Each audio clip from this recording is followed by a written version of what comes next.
નીકળવું તું આ 12 વાગવા આયા. ચાલો હવે રમીએ. ચાલો. ઓય શેની રમવાની વાતો કરો છો? હવે તો ગિલ્લી ડંડા રમવાની વાત કરે છે, તમારું કામ નથી હો. એટલે ઓય શું સમજે છે અમને? તમારા કરતા પણ સારું ગિલ્લી દંડા રમતા આવડે છે. તમને હરાવી દઈએ એવું? બેસને હવે બહુ હોશિયારી ના મારી. તો ચાલ આવી જા, જોઈ લઈએ. ચાલો. ચાલ.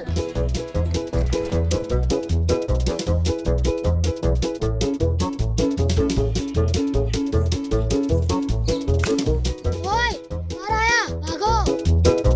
અરે છોકરાઓ, સંતાઈ ના જશો. અહીંયા આવો. બધા અહીંયા આવો. અરે છોકરાઓ, તમે કેમ ભાગતા હતા?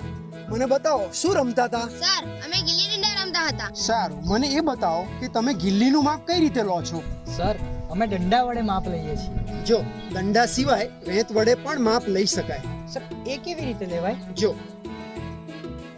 1 2 3 4 સર આ સિવાય બીજી કઈ રીતે માપ લઈ શકાય?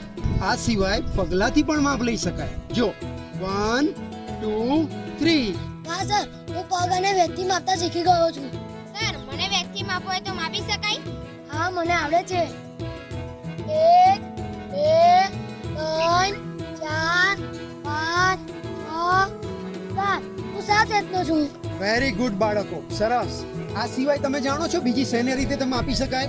જો આ ફૂટપટ્ટી જોઈ છે ને, તમે કંપાસમાં હશે, તમારા કંપાસમાં જો આમાં ચોક્કસ લીટીઓ આપેલી છે, ચોક્કસ માપથી એના અંક પણ આપેલા છે.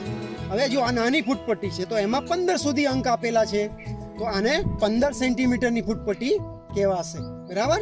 હવે જો સેન્ટીમીટરને આપણે ઘણીવાર શું કહીએ છીએ? ટૂંકમાં સેમી પણ કહીએ છીએ. સર મેં ફૂટપટ્ટી સિવાય ટેપ વિશે પણ સાંભળ્યું છે. એ શું હોય છે?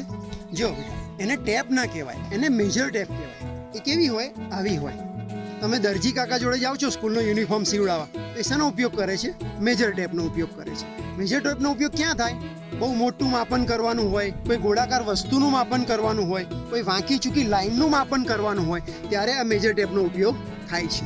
અને એમાં જુઓ એના આંક સેન્ટીમીટરમાં આપેલા છે. જુઓ સર આજે તો તમે ગિલ્લી ડંડા રમતા રમતા સેન્ટીમીટર અને મીટર ખૂબ સરસ રીતે સમજાવી દીધું. વેરી ગુડ, સરસ. સમજાઈ ગયું ને?